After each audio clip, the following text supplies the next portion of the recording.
Sodium peroxide, hydrogen peroxide ഇതെല്ലാം കൂടെ ചീഞ്ഞതിലേക്ക് mix ചെയ്യുന്നു.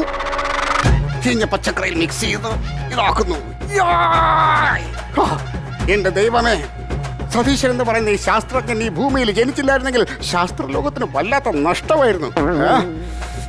എവിടെ എന്റെ പൊന്നെ, ഇത് എന്ത് സ്മെല്ല്! ഈ എലി ചത്ത് കിടന്നാൽ ഇതെടുത്ത് കളയാൻ ഒരു മനുഷ്യന്.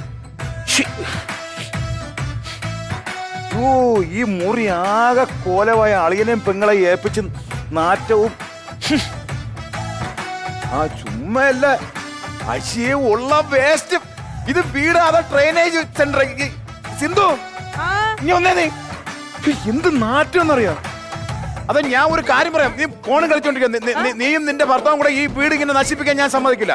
സഹോദരനും സഹോദരിയൊക്കെ അങ്ങ് പള്ളി പോയി പറഞ്ഞാൽ മതി. എന്താന്ന് വെച്ചാൽ കാര്യം പറ. എന്തൊക്കെയാണ് എന്നത് കൊണ്ടുവച്ചിരിക്കുന്നത്? ഉള്ള വേസ്റ്റ് അത്രയും കൊണ്ടുവച്ചിരിക്കില്ലേ ഇത്? അതെ, ഒരു പുതിയ പരീക്ഷണത്തിന് വേണ്ടി. ഞാൻ എന്റെ പെങ്ങളെ, ഞാൻ ഒരു കാര്യം പറയാം. അളിയന്റെ അടുത്ത് ഈ പരിപാടി നടത്തിക്കോളാം. മര്യാദക്ക് എന്റെ ടാപ്പിങ്ങിന് പോകാൻ പറ. ചുമ്മാ പരീക്ഷണം എന്ന് പറഞ്ഞിട്ട് 10-12 വർഷമായി കണ്ടുപിടുത്തം. ഇന്ന് വരെ ഒരു ടിവിയിലെ റിമോട്ട് കളഞ്ഞിട്ട് അവൻ കണ്ടുപിടിച്ചില്ല. അറിയാം, ഇത് അങ്ങനത്തെ കണ്ടുപിടുത്തമല്ല.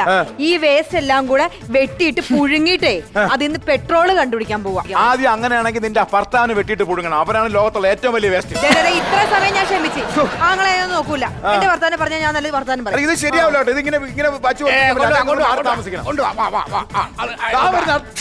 എന്തോന്നായി ബഹളം? ഇത് എവിടെ കൊണ്ടുപോകണം? ഇതെല്ലാം കൂടി മോനെ അവിടെ വെക്ക്, അതങ്ങോട്ട് വെക്ക്. എന്താണ് സതീഷ് ചേട്ടാ ഇത്? പിന്നെ മോനെ, നാളെ മുതൽ ഈ പഞ്ചായത്തിലെ മുഴുവൻ വേസ്റ്റ് നീ എടുത്ത് ഇവിടെ കൊണ്ടുവരണം. പിന്നെ ഹോട്ടൽ വേസ്റ്റ് അത് എടുക്കണമെന്ന് ഞാൻ പ്രത്യേകം കാണും കേട്ടാ. ഇടാതെ അവിടെ ഒരു പഴത്തുള്ളി കിടക്കുന്നുണ്ട. 250 ml പെട്രോൾ അതിൽ നിന്ന് ഉണ്ടാക്കാം. അത് സൂക്ഷിച്ച് മറ്റേ കവറിലോട്ടിട്ട് വയ്ക്കും.